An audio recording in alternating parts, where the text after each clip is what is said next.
Election అప్డేట్స్ను అందరికంటే ముందుగానే తెలుసుకోవాలంటే ఈరోజే ఆర్టీవీ లైవ్ యాప్ని మీ మొబైల్లో డౌన్లోడ్ చేసుకోండి. ఈసారి ఏపీలో ల్యాండ్ టైటిలింగ్ యాక్ట్ అనేది ఒక ప్రచారాస్త్రంగా మారింది రెండు పార్టీలకి. ఏంటి దాని ఇంపాక్ట్ ఎలా ఉంటుంది అనుకుంటున్నారు? ఏమైనా గవర్నమెంట్కి వ్యతిరేకంగా వెళ్తుందా, లేదు మంచి మంచి యాక్ట్గానే గవర్నమెంట్ తీసుకెళ్ళగలిగిందా ప్రజల్లోకి? లేదు, దానివల్ల అయితే భూమి కలిగినటువంటి రైతులు ఎవరైతే ఉన్నారో అభద్రతా బాంబ్ అనేటువంటి డెఫినెట్ గా ఇంప్లాంట్ చేయగలిగినారు.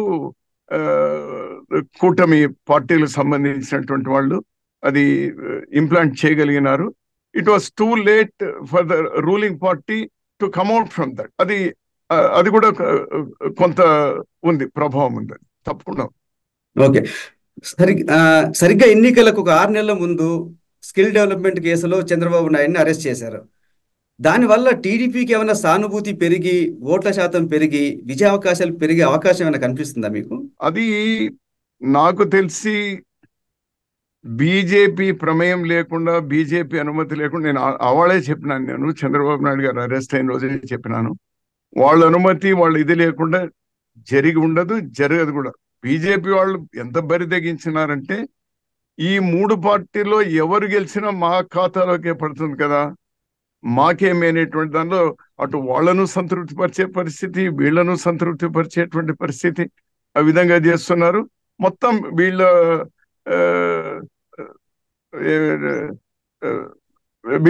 దగ్గర ఉన్నటువంటి రాజకీయమైనటువంటి అస్త్రాలంతా బీజేపీకు పణంగా పెట్టేశారు, రాష్ట్రాన్ని పణంగా పెట్టినారు.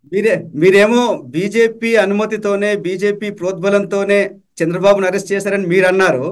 కానీ అదే చంద్రబాబు బీజేపీ కలిసి పోటీ చేశాయి కదా, దీన్ని ఎట్లా చూస్తారు? చంద్రబాబు నాయుడు గారు లాస్ట్ టైము ముఖ్యమంత్రిగా ఉండి ప్రభుత్వంలో ఉండి ఎన్నిక జరుపుకోలేకుండా పోయినారు. డబ్బుల రవాణా అనేటువంటివి కూడా చాలా టైట్ అయిపోయింది. వాళ్ళకి ఎవరైతే డబ్బులు ఇవ్వాల్సినటువంటి వాళ్ళు ఢిల్లీకి పిలిపించి బీజేపీ నేతలు వాళ్ళకు జాగ్రత్త, ₹1 ఇస్తే జాగ్రత్త అని చెప్పడంతో లాస్ట్ టైం అధికారంలో ఉండి కూడా ఇట్ వాజ్ ఎ ఫ్లాప్.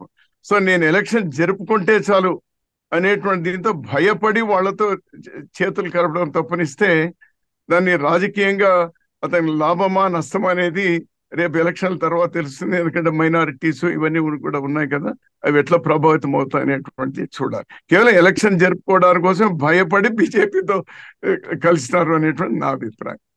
లేకపోతే కలిసాల్సిన అవసరం లేకుండా ఉండింది. కానీ మీరేమనుకుంటున్నారు, దానివల్ల టీడీపీకి నష్టం జరిగిందా, లాభం జరుగుతుందా? ఒకటి, ఎలక్షన్ అయితే బాగా జరుపుకోగలిగినారు, ఎలక్షన్ బాగా సజావుగా జరుపుకోగలిగినారు. కానీ మైనారిటీలు, ముస్లిం మైనారిటీల ఓటు కనీసం ఒక 1/4 ఓట్లైనా వాళ్ళకి వచ్చేటువంటివి, అంతా కాకపోయినా అవి పూర్తి కోల్పోయినారేమో అనేటువంటి నేను అనుకుంటున్నా. ఓకే, ఏపీలో ఓటర్లు కూడా కులాల వారీగా చీలిపోయారనే ఒక వాదన ఉంది. ముఖ్యంగా టీడీపీ కూటమికి వచ్చేటప్పటికి కమ్మ, కాపు, బీసీ ఓట్లు పడుతున్నాయి, అండ్ మైనారిటీ, రెడ్డి ఓట్లన్నీ వైసీపీకి పడ్డాయి అనేది ఒక అంచనా. కాంగ్రెస్ ఓటు బ్యాంక్ ఏంటి?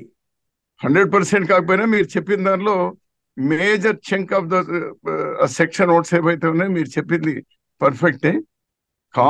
కాంగ్రెస్ పార్టీకు పర్టికులర్ కులం అని ఇంకోటి అనేది లేదు.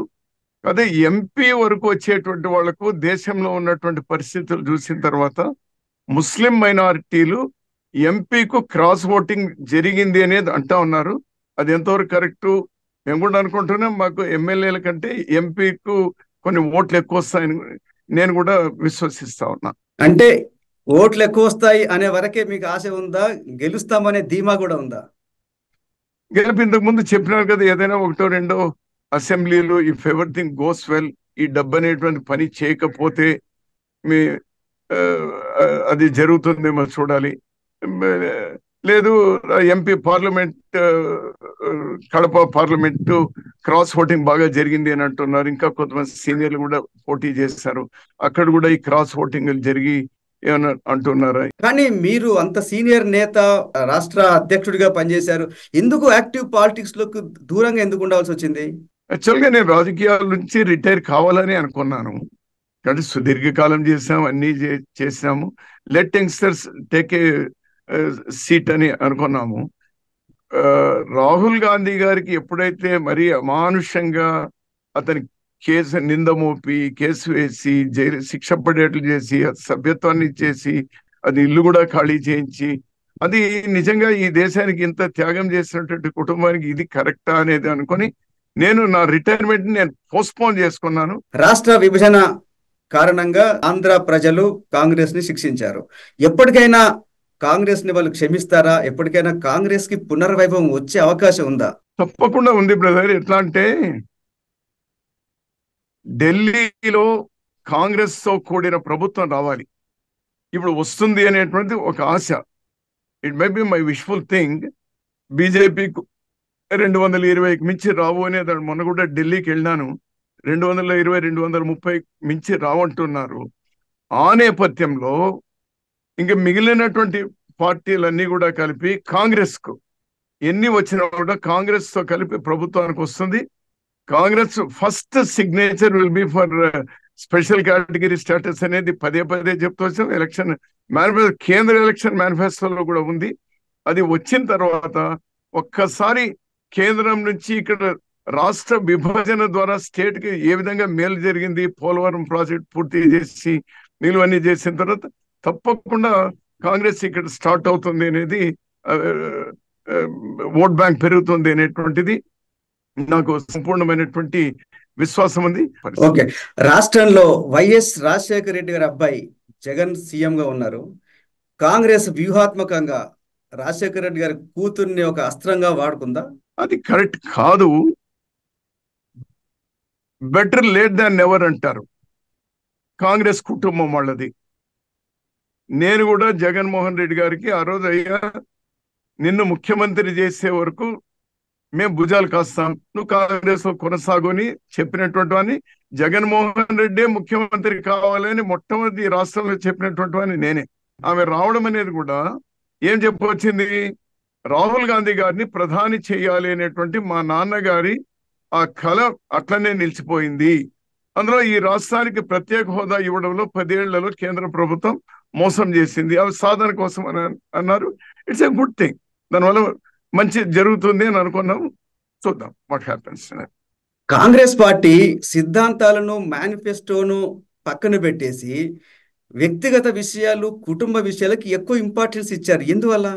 ఒకటి, బయట రాష్ట్రంలో ఆమె తిరిగినప్పుడు అది ఎక్కువ మాట్లాడలేదు, కానీ ఎక్కువ ఆమె ఒక 10-15 రోజులు ఆమె ఎంపీగా పోటీ చేస్తున్న నియోజకవర్గంలో మాట్లాడుతూ ఉన్నప్పుడు న్యాచురల్ గా ఎవరైతే పార్టీ ప్రెసిడెంట్ గా ఉంటారో వాళ్ళ వాయిస్ ఎక్కువగా ఉంటుంది. సో ఆమె అక్కడ ఉన్నప్పుడు రోజు అది మాట్లాడింది కాబట్టి అందులో ఆమె డాక్టర్ సునీత కూడా తోడయ్యి అదే మాట్లాడుతూ వచ్చినారు కాబట్టి అదే ఒక అజెండాగా వచ్చింది. అదర్వైజ్ నేను 2 సార్లు స్టేట్ అంతా కూడా ఆమెతో కలిసి తిరిగినాను నేను, ఎందుకంటే ఆమెకు అందరినీ పరిచయం చేయాలన్నప్పుడు. అప్పుడు స్టేట్ ఇష్యూస్ వచ్చినాయి. ఇటు కడప పోయిన తర్వాత అదే ఎక్కువ ప్రభావితమైంది. నేచురల్ గా అందరి దానిలో ఏముందా, ఇదేనా అజెండా, ఇంకేమీ లేదా కాంగ్రెస్ కొనేది వచ్చింది.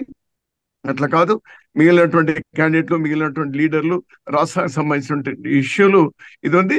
వాళ్ళకు ఉన్నటువంటి హార్ట్ బర్న్ ఏదైతే ఉందో అదొక సరైనటువంటి వేదిక అనుకున్నారు, వాళ్ళు మాట్లాడినారు. ముఖ్యంగా రాయలసీమలో ప్రచారానికి వచ్చేటప్పటికి చెల్లికి తల్లికి న్యాయం చేయలేని వ్యక్తి రాష్ట్రానికి ఏం న్యాయం చేస్తారు, మహిళలకి ఏం న్యాయం చేస్తారు, ఈ ఈ ఈ సెంటిమెంట్ ని ఎక్కువగా తీసుకెళ్లారు. ఎందువల్ల? ఇటువైపు వాళ్ళు చేస్తున్నటువంటి ఈ ప్రయత్నం ఏదైతే ఉందో, సో దానికి వీళ్ళు కూడా అందుకుంటారు పొలిటికల్ గా. అందులో ఎలక్షన్ టైంలో ఎవరైనా కూడా ఈవెన్ వరదలో కొట్టుకొని పోతా ఉన్నా కూడా చిన్న ఏదైనా వేరు దొరికితే చాలా పట్టుకుంటారు కదా, అట్లా ఏదో ఒకటి పట్టుకుంటారు. దాంతో ప్రయత్నం చేస్తే దానివల్ల ఓట్లు పెరగడము తరగడం అనేది ఉండదు. జనం కూడా చాలా తెలివైనటువంటి వాళ్ళు అయిపోయినారు. గతంలో మాదిరి సెంటిమెంట్స్ కో లేకపోతే ఎమోషన్స్ తోనో వేసేటువంటి లేదు. అది అయిపోయింది, ఆ కాలం అయిపోయింది. ఇప్పుడు నా పరిస్థితి ఏమి, యువతైతే నా భవిష్యత్ ఏమి, కొంచెం అనుకూలంగా ఉండేటువంటి వాడైతే నా రోడ్లేమి, నా రైతు అయితే నా నీళ్ళేమి, వీటితో ఉన్నారు. కానీ వాళ్ళ భవిష్యత్తు చూసుకుంటున్నారు. కానీ ఇవి నాకు తెలిసినంత వరకు ఒక కాలక్షేపం అంతే, కాలక్షేపానికి జరిగినాయి. అదే రఘురెడ్డి గారు, సెంటిమెంట్ కి ఓట్లు పడవని మీరు అంటున్నారు, కానీ ఎక్కువ కాంగ్రెస్ ప్రచారంలో సెంటిమెంట్ ఎక్కువ కనిపించింది. మీరు వివేకానంద రెడ్డి గారి మర్డర్ కేసుని తీసుకొచ్చారు, వివేక గారి కూతురు డాక్టర్ సునీత గారిని తీసుకొచ్చి కన్నీళ్లు పెట్టించారు. ఏంటిది, సెంటిమెంట్ ను వాడుకోవటం కాదంటారా? నన్ను కడప వరకు ఆమె డాక్టర్ సునీత కడప దాటి ఇక్కడ బయట రాలేదు, మీరు కూడా గుర్తుంచుకోవాలి. ఈవెన్ కడప దాటి ఆమె పక్క రాజంపేట పార్లమెంట్ లో పాత వైఎస్ఆర్ జిల్లా ఏదైతే ఉందో దానిలో కూడా అడుగు పెట్టలేదు. నాకు తెలిసి only she was confined there to that constituency.